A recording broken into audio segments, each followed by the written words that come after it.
Commissioner Dayanand ಅವರ ತಲೆದಂಡ ಬೆಂಗಳೂರು ನಗರ police ಆಯುಕ್ತರಾಗಿದ್ದಂಥ B Dayanand ಅವರ ತಲೆದಂಡಕ್ಕೆ ದೊಡ್ಡ ಮಟ್ಟದಲ್ಲಿ ಆಕ್ರೋಶ ವ್ಯಕ್ತವಾಗಿದೆ. ಸೋಷಿಯಲ್ ಮೀಡಿಯಾದಲ್ಲಿ ಇವತ್ತಿಗೂ ಜನ we stand with B Dayanand ಅಂತ ಹೇಳಿ ಪೋಸ್ಟ್ಗಳನ್ನ ಮಾಡ್ತಿದ್ದಾರೆ, ಅಭಿಯಾನವನ್ನ ಮಾಡ್ತಿದ್ದಾರೆ. ಇದೆಲ್ಲದರ ಮಧ್ಯೆ ದಯಾನಂದ್ ಅವರನ್ನ ಅಮಾನತು ಮಾಡೋಕೆ ಸಿಎಂ 15 ಕಾರಣಗಳನ್ನ ಕೊಟ್ಟಿದ್ದಾರೆ. ನಿನ್ನೆ ನಡೆದಂತಹ ಸಭೆಯಲ್ಲಿ ಆ ಕಾರಣಗಳನ್ನ ಒತ್ತಿ ಹೇಳಿದ್ದಾರೆ ಸಿಎಂ. ದಯಾನಂದ್ ನಿಷ್ಠಾವಂತ ಅಧಿಕಾರಿ ಅಂತ ಹೇಳ್ತಾ ಇದ್ರು ಸಿದ್ದರಾಮಯ್ಯ. ಈಗ ಐಪಿಎಸ್ ವರ್ಸಸ್ ಐಎಎಸ್ ಅಧಿಕಾರಿಗಳ ಗಲಾಟೆಯಿಂದಾಗಿ 11 ಜನ ಬಲಿಯಾಗಿದ್ದಾರೆ. ದಯಾನಂದ್ ಅಮಾನತು ಮಾಡಿದ್ದಕ್ಕೆ ಸಿಎಂ ಈ ಕಾರಣವನ್ನ ಕೊಟ್ಟಿದ್ದಾರೆ, ಜೊತೆಗೆ 15 ಕಾರಣಗಳನ್ನ ನೀಡಿದ್ದಾರೆ. ಬೆಂಗಳೂರು ನಗರ ಪೊಲೀಸ್ ಆಯುಕ್ತರಾಗಿದ್ದಂಥ ಬಿ ದಯಾನಂದ್ ತಮ್ಮ ಸ್ಟ್ರಿಕ್ಟ್ ನಡೆಗೆ ಹೆಸರಾಗಿದ್ದವರು. ಯಾರದ್ದೇ ಮಾತಿಗೆ ಮಣಿಯದೆ ಅವರು ಮಾಡ್ತಾ ಇದ್ದಂತಹ ಕಾರ್ಯವೈಖರಿ ಜನ ಮೆಚ್ಚುಗೆಗೆ ಪಾತ್ರವಾಗಿತ್ತು. ಜನರ ಮನಸ್ಸಿನಲ್ಲಿ ಸ್ಥಾನವನ್ನ ಪಡೆದಿದ್ದಂತಹ ಬಿ ದಯಾನಂದ್ ಅವರನ್ನ ತಮ್ಮ ದಕ್ಷತೆಯ ಕಾರಣಕ್ಕಾಗಿ, ಪ್ರಾಮಾಣಿಕತೆಯ ಕಾರಣಕ್ಕಾಗಿ ಸರ್ಕಾರ ಏಕಾಏಕಿ ತಲೆದಂಡ ಮಾಡಿದ್ದು ಜನಾಕ್ರೋಶಕ್ಕೆ ಕಾರಣ ಆಗಿತ್ತು.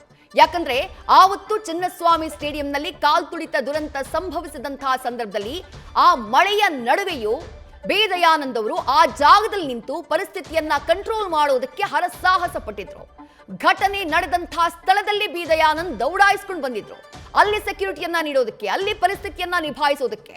ಇಂಥ ಕಮಿಷನರ್ಗೆ, ಇಂಥ ಪೊಲೀಸ್ ಅಧಿಕಾರಿಯನ್ನ ಸರ್ಕಾರ ತನ್ನ ತಪ್ಪನ್ನ ಮರೆಮಾಚಿಕೊಳ್ಳೋಕೆ ಅಮಾನತಿನ ಶಿಕ್ಷೆಯನ್ನ ಕೊಟ್ಟಿದೆ ಅಂತ ಹೇಳಿ ಜನ ಆಕ್ರೋಶವನ್ನ ವ್ಯಕ್ತಪಡಿಸಿದ್ರು. ಆದ್ರೆ ನಿನ್ನೆ ನಡೆದಂತಹ ಸಭೆಯಲ್ಲಿ 15 ಕಾರಣಗಳನ್ನ ಕೊಟ್ಟಿದ್ದಾರೆ ಮುಖ್ಯಮಂತ್ರಿಗಳು ಬಿ ದಯಾನಂದ್ ಅವರ ಅಮಾನತಿಗೆ. ಹಾಗಾದ್ರೆ ಆ ಕಾರಣಗಳು ಏನೇನು?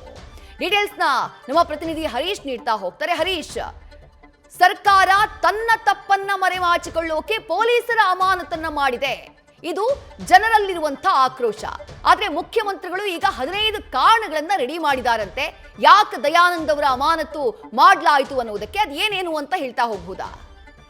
ಇದಕ್ಕೆ ಬಹಳ ಮುಖ್ಯವಾಗಿರುವಂತದ್ದು ಕಾಲ್ತುಳಿತ ದುರಂತದ ವಿಚಾರಕ್ಕೆ ಸಂಬಂಧಪಟ್ಟಂಗೆ ನಗರ ಪೊಲೀಸ್ ಆಯುಕ್ತರಾಗಿರುವಂತಹ ದಯಾನಂದ್ ಅವರ ಸಸ್ಪೆಂಡ್ ವಿಚಾರಕ್ಕೆ ಸಂಬಂಧಪಟ್ಟಂಗೆ ಒಂದಷ್ಟು ಚರ್ಚೆಗಳು ಸಾರ್ವಜನಿಕ ವಲಯದಲ್ಲಿ ದೊಡ್ಡ ಮಟ್ಟದಲ್ಲಿ ನಡೀತಾ ಇತ್ತು. ಸೊ ಅದಕ್ಕೆ ಸಂಬಂಧಪಟ್ಟಂಗೆ ಒಂದು ಸಿಎಂ ಸಿದ್ದರಾಮಯ್ಯ ಅವರ ನೇತೃತ್ವದಲ್ಲಿ ನಿನ್ನೆ ನಡೆದಂತ ಸಭೆಯಲ್ಲಿ ಬಹಳ ಮುಖ್ಯವಾಗಿ ಈ ಒಂದು ವಿಚಾರವಾಗಿ ಸುದೀರ್ಘವಾಗಿ ಚರ್ಚೆ ನಡೆದಿದೆ. ಅದರಲ್ಲಿ ಎಲ್ಲೊಂದ್ ಕಡೆ ಐಎಎಸ್ ಮತ್ತೆ ಐಪಿಎಸ್ ಅಧಿಕಾರಿಗಳ ನಡುವಿನ ಶೀತಲ ಸಮರದ ಕಾರಣಕ್ಕಾಗಿ ಈ ರೀತಿಯ ಬೆಳವಣಿಗೆ ಆಯ್ತಾ ಅನ್ನುವಂತಹ ಸಹಜವಾದಂತ ಒಂದು ಪ್ರಶ್ನೆ ಕೂಡ ಸಿಎಂ ಸಿದ್ದರಾಮಯ್ಯ ಅವ್ರನ್ನ ಕಾಡ್ತಾ ಇರುವಂತದ್ದು. ಸೊ ಎಲ್ಲೊಂದ್ ಕಡೆ ದಯಾನಂದ್ ಅವರು ದಕ್ಷ ಅಧಿಕಾರಿಯಾಗಿದ್ದಂಥವ್ರು, ಆ ಹೆಸರಿಗೆ ಸಾಕ್ಷಿಯಾಗಿದ್ದವರು. ಯಾಕಂದ್ರೆ ಸಿದ್ದರಾಮಯ್ಯರು ದಕ್ಷ ಅಧಿಕಾರಿಯಾಗಿದ್ದ ಕಾರಣಕ್ಕಾಗಿ ಅವರು ಹಿಂದಿನ ಸರ್ಕಾರದ ಅವಧಿಯಲ್ಲೂ ಪ್ರಾಮುಖ್ಯತೆಯನ್ನು ಕೊಟ್ಟಿದ್ರು. ಸೊ ಈ ಬಾರಿ ಕೂಡ ಸರ್ಕಾರ ಅಧಿಕಾರಕ್ಕೆ ಬರ್ತಿದ್ದಂತೆ ಅವರಿಗೆ ಹೆಚ್ಚಿನ ಆದ್ಯತೆಯನ್ನ ಕೂಡ ಕೊಟ್ಟಿದ್ರು. ಸೊ ಈ ಹಿಂದೆ ಸಿದ್ದರಾಮಯ್ಯ ಅವರು ಸಿಎಂ ಆಗಿದ್ದಂತ ಅವಧಿಯಲ್ಲಿ ಮೈಸೂರು ಕಮಿಷನರ್ ಆಗಿ ನೇಮಕ ಆಗುವಂತೆ ಸಿಎಂ ಅವಕಾಶವನ್ನು ಕಲ್ಪಿಸಿದ್ರು. 2ನೇ ಬಾರಿ ಕೂಡ ಸಿಎಂ ಆದ ತಕ್ಷಣವೇ ಗುಪ್ತಚರ ಇಲಾಖೆ ಎಡಿಜಿಪಿಯನ್ನಾಗಿ ಕೂಡ ನೇಮಕ ಮಾಡಿದ್ರು. ಅದಾದ ನಂತರ ಪೊಲೀಸ್ ಕಮಿಷನರ್ ಆಗಿ ಅವರನ್ನೇ ಕೂಡ ಖುದ್ದಾಗಿ ಪ್ರಾಮುಖ್ಯತೆ ವಹಿಸಿ ಅವರನ್ನ ನೇಮಕ ಮಾಡಿಕೊಳ್ಳಲಾಗಿತ್ತು. ಅಂದ್ರೆ ಪೊಲೀಸ್ ಇಲಾಖೆಯಲ್ಲಿದ್ದಂತ ಅವ್ರಿಗೆ ಮುಂಬರ್ತಿ ಲಿಸ್ಟ್ ಕೂಡ ದಯಾನಂದ್ ಅವರ ಹೆಸರಲ್ಲಿ ಇತ್ತು.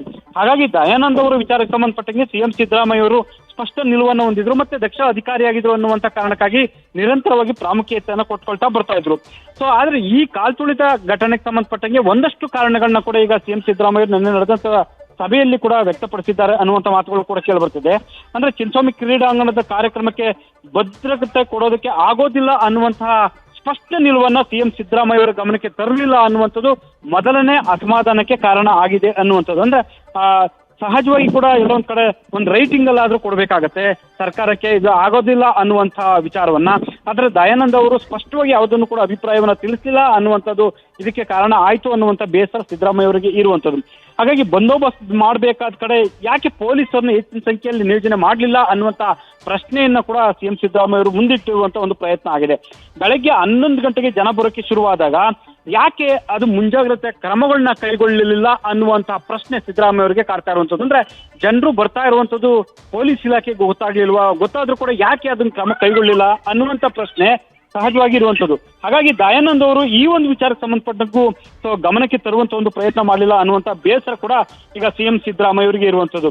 ಅಂದ್ರೆ ಮೆಟ್ರೋದಲ್ಲಿ ಕೂಡ ಸಿಕ್ಕಾಪಟ್ಟೆ ಜನ ಬರ್ತಿದ್ರು, ವಿಚಾರ ಗೊತ್ತಿದ್ರು ಕೂಡ ಯಾಕೆ ಅವ್ರ ಜೊತೆ ಮಾತಾಡಿ ಇದನ್ನ ಅವ್ರನ್ನ ಅಲ್ಲೇ ಅವಾಯ್ಡ್ ಮಾಡಿಸ್ತಕ್ಕಂಥ ಒಂದು ಪ್ರಯತ್ನ ಇತ್ತು, ಅದನ್ನು ಮಾಡ್ಲಿಲ್ವಲ್ಲ ಅನ್ನುವಂಥ ಬೇಸರ ಕೂಡ ಇರುವಂತದ್ದು. ಅದೆಲ್ಲಕ್ಕಿಂತಲೂ ಬಹಳ ಮುಖ್ಯವಾಗಿರುವಂತದ್ದು 3:15 ಸುಮಾರಿಗೆ ಘಟನೆ ನಡೆದಿದೆ, ದುರಂತ ಘಟನೆಗಳು. ಆದ್ರೆ 5:15 ಆದ್ರೆ ದಯಾನಂದ್ ಅವರು ಆ ವಿಚಾರವನ್ನ ತಮ್ಮ ಗಮನಕ್ಕೆ ನಿಲ್ಲಿಲ್ಲ ಅನ್ನುವಂತಹ ಪ್ರಮುಖವಾದಂತಹ ಒಂದು ಅಂಶವನ್ನ ಸಿಎಂ ಸಿದ್ದರಾಮಯ್ಯ ಅವರು ಪಟ್ಟಿ ಮಾಡಿದ್ದಾರೆ ಅನ್ನುವಂಥದ್ದು ಸಾಕಷ್ಟು ಇಲ್ಲಿ ಪ್ರಶ್ನೆಗಳನ್ನ ಹುಟ್ಟಾಕಿರುವಂಥದ್ದು. ಅಂದ್ರೆ 5:15 ಕೂಡ ಅಷ್ಟೊತ್ತಾಗಲೇ ಕೂಡ ದುರಂತ ಸಂಭವಿಸಿತ್ತು. ಸಾಕಷ್ಟು ಅಲ್ಲಿ ಒಂದು ದೊಡ್ಡ ಮಟ್ಟದಲ್ಲಿ ಕೂಡ ಸುದ್ದಿ ಆಗ್ತಿದ್ರು ಕೂಡ ತನ್ನ ಗಮನಕ್ಕೆ ದಯಾನಂದ್ ಅವರು ತರಬೇಕಾಗಿತ್ತು. ಆದ್ರೂ ಕೂಡ ಈ ಒಂದು ವಿಚಾರವನ್ನು ಮುಚ್ಚಿಟ್ಟಿದ್ ಯಾಕೆ ಅನ್ನುವಂಥದ್ದು ಕೂಡ ಸಹಜವಾದಂತ ಒಂದು ಪ್ರಶ್ನೆಯನ್ನು ಕೂಡ ಸಿಎಂ ಸಿದ್ದರಾಮಯ್ಯ ಅವರು ಮುಂದಿರ್ತಕ್ಕಂಥ ಒಂದು ಪ್ರಯತ್ನ ಆಗಿದೆ. ಅಂದ್ರೆ ಘಟನೆ ನಡೆದ ತಕ್ಷಣ ಕೂಡ ಅವರು ಗಮನಕ್ಕೆ ತಂದಿದ್ರೆ ಸೊ ಆ ಒಂದು KSCA ಕಾರ್ಯಕ್ರಮನ ರದ್ದುಪಡಿಸಬಹುದಾಗಿತ್ತು, ಅಲ್ಲಿಗೆ ಅದನ್ನ ಮುಗಿಸಬಹುದಾಗಿತ್ತು ಅನ್ನುವಂಥದ್ದು ಕೂಡ ಈಗ ಸಿಎಂ ಸಿದ್ದರಾಮಯ್ಯ ಅವರಿಗೆ ಇರುವಂತ ಪ್ರಶ್ನೆ ಆಗಿರುವಂತದ್ದು. ಹಾಗಾಗಿ ಹೀಗೆ 10-15 ಅಂಶಗಳನ್ನ ಪಟ್ಟಿ ಮಾಡುವ ಮೂಲಕ ಸಿಎಂ ಸಿದ್ದರಾಮಯ್ಯ ಅವರು ಯಾಕೆ ದಯಾನಂದ್ ಅವ್ರನ್ನ ಅಮಾನತು ಮಾಡಬೇಕಾಯ್ತು ಅನ್ನುವಂಥ ವಿಚಾರವನ್ನ ನಿನ್ನೆ ನಡೆದಂತ ಸಭೆಯಲ್ಲಿ ಸ್ಪಷ್ಟವಾಗಿ ಎಲ್ಲ ಸಂಪುಟ ಸಹೋದ್ಯೋಗಿಗಳಿಗೆ ತಿಳಿಸಿರುವಂತದ್ದು. ವಿದ್ಯಾಶ್ರೀ, ಥ್ಯಾಂಕ್ ಯು ಹರೀಶ್ ತಮ್ಮೆಲ್ಲ ಡೀಟೇಲ್ಸ್ಗೆ. ನ್ಯೂಸ್ ಫಸ್ಟ್ ನಿರ್ಭೀತಿಯಿಂದ ನಿಮ್ಮ ಪರವಾಗಿ.